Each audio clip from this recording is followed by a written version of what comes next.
Bem, esse vídeo é simplesmente uma demonstração dos resumos em áudio do curso Projetos Desesperados. Espero que curtam e um forte abraço. Tema 1. A violência contra a mulher. Primeiramente, vamos aí contextualizar a violência contra a mulher no cenário brasileiro. Vamos começar com a definição da Lei Maria da Penha. A violência contra a mulher é qualquer ação ou omissão baseada no gênero que lhe cause morte, lesão, sofrimento físico, sexual ou psicológico e dano moral ou patrimonial. Segundo o Ministério da Saúde, menos de 10% dos casos chegam às delegacias, o que evidencia uma subnotificação e um ambiente pouco favorável às denúncias. Isso aí remete implicações acerca da falta de humanização no atendimento e da falta do amparo estrutural, seja econômico, seja emocional, por parte do Estado para estimular as denúncias.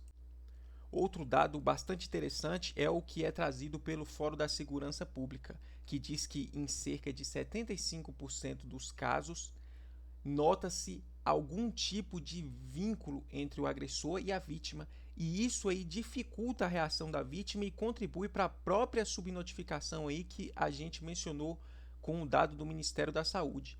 Por fim, gostaria de trazer aí que, segundo o Instituto Data Senado, cerca de 1/3 das mulheres já foram vítimas de violência no Brasil. E esse dado aí ele explicita bastante aí como está o cenário brasileiro no que tange aí a violência contra a mulher. E vamos finalizar aí dizendo que ela pode ocorrer em qualquer ambiente, independente da classe social ou econômica. Então elas não têm barreiras sociais nem econômicas, entendeu?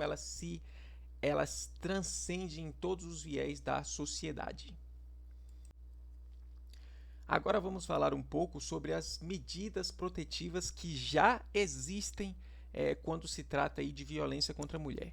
Primeiramente, vamos mencionar a legislação protetiva, ou seja, a Lei Maria da Penha e o Código Penal, que vem sendo constantemente atualizados a fim de se adequar às novas realidades.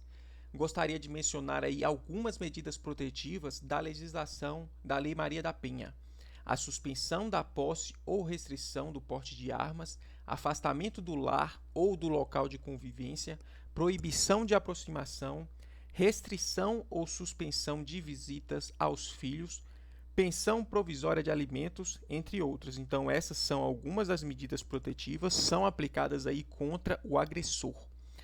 Por fim, eu gostaria de mencionar uma medida bem interessante que eu vi que já está sendo aplicada em alguns tribunais, como o Tribunal de Justiça do Espírito Santo, do Maranhão e de São Paulo. Essa medida consiste em distribuir botão do pânico para as vítimas e tornozeleiras eletrônicas para os contumazes.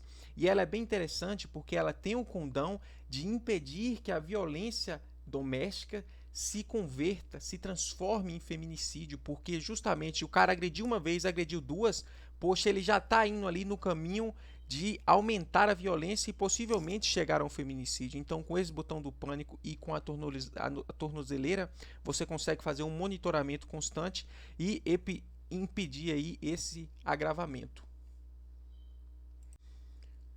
Por último, aí gostaria de dizer isso do próprio Disque Denúncia, que já existe aí, que é o Disque 180, para você poder colocar aí a participação da sociedade na denúncia e na comunicação aí dos crimes de violência contra a mulher. Aí vamos para o último tópico, que são sobre as propostas de enfrentamento à violência contra a mulher. Primeiro, a participação mais ativa da sociedade por meio do Disque Denúncia. Por quê? Porque existe um ambiente aí desfavorável às denúncias por parte da vítima e porque, segundo o artigo 144 da Constituição de 1988, a segurança pública é responsabilidade de todos. Então é dever de toda a sociedade aí participar nesse enfrentamento. Seguindo aqui, vamos citar a humanização do atendimento e do amparo estrutural, seja econômico, seja emocional aí à vítima, a fim de criar um ambiente mais propício às denúncias. Haja vista que, como já foi citado aqui, segundo o Ministério da Saúde, estima-se que apenas cerca de 10% dos casos são notificados aí efetivamente. E por fim, aí, gostaria de trazer aí, reforçar a aplicação da Lei Maria da Penha, porque embora ela exista, embora ela proteja, embora ela sofra atualizações constantes, na prática ainda nota-se que ela não é tão eficiente. Então essas medidas aí são suficientes aí. Você também poderia partir aí para um viés mais cultural, sobre educação, cultura, mas vamos ficar por aqui. Então é isso que a gente tem a dizer aí sobre a violência contra a mulher. Tema 2, sistema prisional no Brasil. Vamos começar contextualizando a situação do sistema carcerário brasileiro, dizendo que, segundo o Infopem, o Brasil possui a terceira maior população carcerária do mundo, com cerca de 800 mil presos. Então essa é uma citação essencial aí se cair o tema do sistema prisional. O segundo que você tem que saber é que há uma expectativa de crescimento devido ao sobrecarregamento do poder judiciário, que é a famosa morosidade judicial, e a expansão do tráfico de drogas. Então, o sobrecarregamento do judiciário e a expansão do tráfico de drogas são os motivos pelo qual se espera que essa população aumente ao longo dos anos. E, por fim, aí, gostaria de mencionar sobre as escolas do crime, porque elas perpetuam a criminalidade na sociedade. Por quê? Porque elas desfiguram o caráter ressocializador dos presídios, aumentando os recursos humanos das facções do crime. Por quê? O preso de menor potencial chega, tem contato com os membros da facção, eles são aliciados, né? Como eles são menos gravosos, eles vão sair primeiro, e assim que eles saírem, eles vão começar aí a tocar os comandos das facções lá fora, aumentando a criminalidade ainda mais. Então, ao invés de saírem ressocializados, devido à existência das escolas do crime, eles saem mais violentos e propensos a mais criminalidade. Então, isso aí que a gente tem que saber sobre o sistema prisional no Brasil. Continuando aí com o sistema prisional, a gente tem que pontuar as condições do sistema prisional e as causas dessas condições. Então, entre as condições, a gente lista a insalubridade, a gente lista o descumprimento de direitos básicos, que é uma afronta ao princípio da dignidade listado na Constituição Federal. A gente lista a superpopulação, já que, consoante o Infopem, a população carcerária no Brasil corresponde a aproximadamente o dobro de número de vagas, ou seja, para cada vaga a gente tem 2 detentos, né, em média. E a falta de segurança, né, uma vez que o Estado não consegue provê-la. Então, o que acontece? Isso coloca os detentos à mercê das facções criminosas.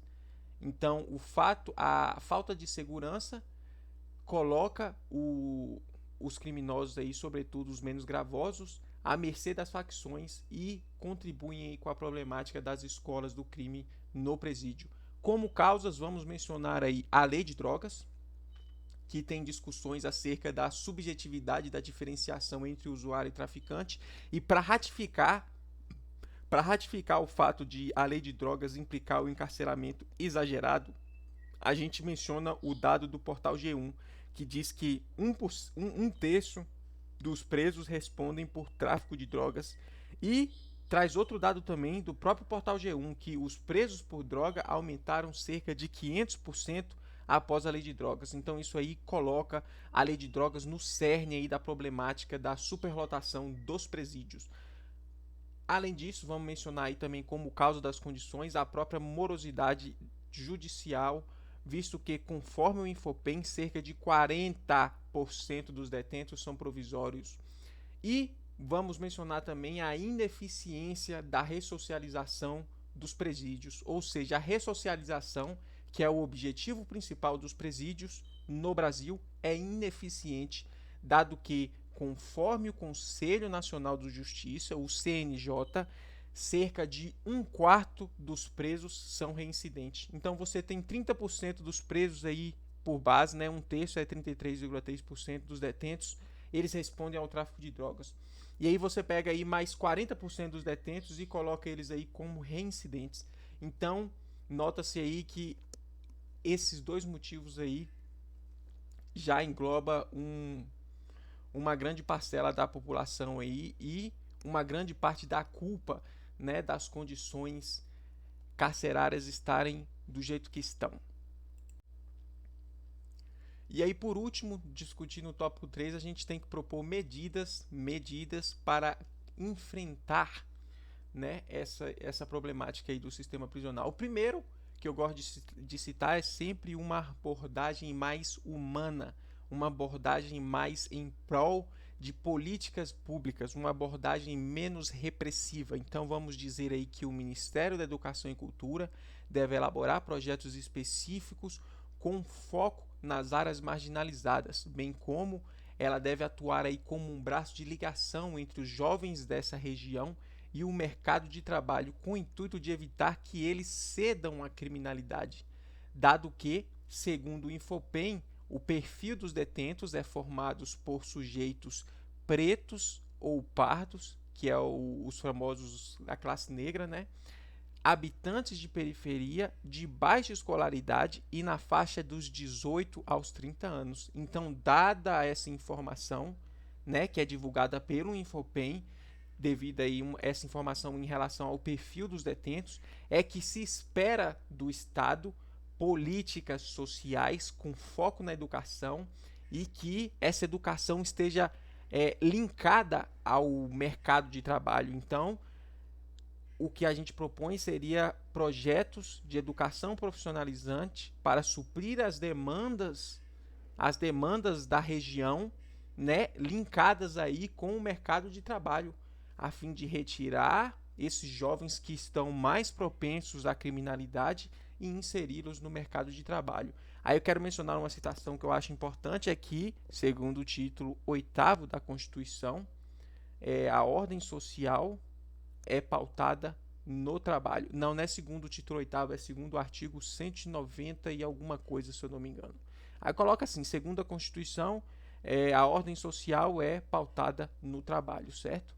Então vamos mencionar aí como outra medida, a gente pode colocar aí que o Poder Judiciário deve se reestruturar, seja com recursos humanos ou seja com recursos tecnológicos, a fim de obter uma maior agilidade nos processos, né? Sobretudo no que tange ali a digitalização, para reduzir a morosidade judicial que existe, né? Até porque a gente disse que, segundo o Infopem, cerca de 1/3 dos presos são provisórios, né? O que explicita aí a morosidade da justiça.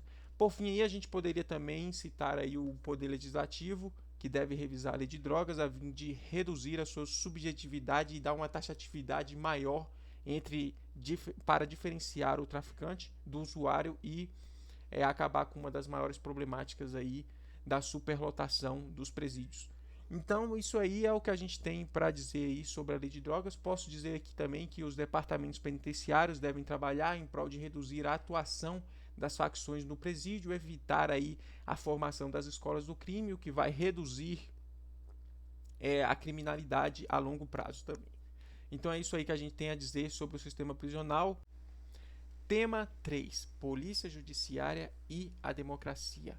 O tópico 1 aí a gente vai mencionar aí a atribuição constitucional da Polícia Judiciária, certo? Então, segundo o artigo 144 da Constituição de 1988, a segurança pública, dever do Estado, direito e responsabilidade de todos, é exercida para a preservação da ordem pública e da incolumidade das pessoas e do patrimônio, por meio dos seguintes órgãos.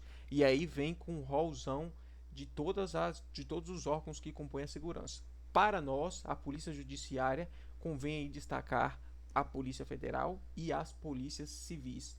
Então, o que a gente tem que mencionar aí acerca dessa atribuição, que para que os direitos fundamentais, a exemplo da liberdade de expressão, da propriedade, para que esses direitos possam ser exercidos, é necessário a aplicação da lei, bem como a prevenção e apuração de crimes. E essa aí é a atribuição que fica aí incumbida à Polícia Judiciária. Então, ela aplica, ela contribui na aplicação da lei, né, com a investigação e com a prevenção e a apuração de crimes. E isso aí assegura aí o usufruto dos direitos humanos na sociedade. Agora a gente tem que mencionar sobre como essa atuação pode contribuir para um Estado democrático de direitos. Primeiramente, a gente tem que dizer que a polícia ela é uma garantidora de direitos, né? Então ela é essencial para assegurar os pilares basilares da democracia e dos direitos humanos. Então ela é essencial para assegurar a ordem pública e a ordem aí social. E temos que dizer também que o uso da força policial deve ser adequado e proporcional, a fim de restaurar a ordem, Haja vista que a atividade estatal deve ser baseada nos princípios da proporcionalidade e da razoabilidade, que são princípios aí implícitos do Estado Democrático de Direitos. E para quem vai fazer PCDF, aí a gente vai soltar aí uma citação sobre a Lei Orgânica do Distrito Federal. Entre os objetivos da Polícia Judiciária, destaca-se a apuração e a prevenção dos ilícitos penais, certo? Então é isso aí que a gente tem que dizer sobre como ela pode contribuir para o Estado Democrático de Direitos. Agora nós vamos mencionar propostas para que haja o aprimoramento da democracia na sociedade brasileira. Então, o Ministério da Justiça, como braço executivo da Política de Segurança Pública Nacional, deve elaborar projetos que promovam a aproximação entre a polícia e a sociedade, a fim de trazer mais transparência e legitimidade para a atividade policial. Ademais, essa aproximação aí facilitaria a comunicação de delitos por meio da participação ativa da sociedade, visto que, segundo a Constituição de 1988, a segurança pública é responsabilidade de todos.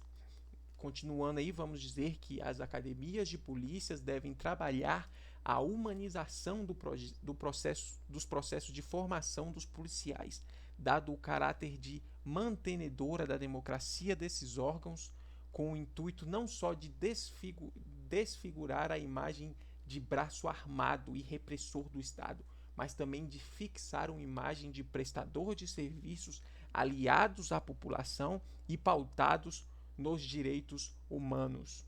E como última proposta aí que vamos citar, temos que o Poder Executivo deve promover o aparelhamento constante dos órgãos policiais, haja vista a precariedade de boa parte desses órgãos, a fim de promover a elucidação de crimes e aumentar ainda mais o combate à criminalidade, garantindo desse modo a paz social. Então temos que dizer aí que esse aparelhamento ele contribuiria para a elucidação de crimes e, consequentemente, contribuiria aí para um estado de ordem pública aprimorado, um estado com uma democracia aí superior, certo? Então é isso que a gente tem a dizer sobre polícia judiciária e democracia.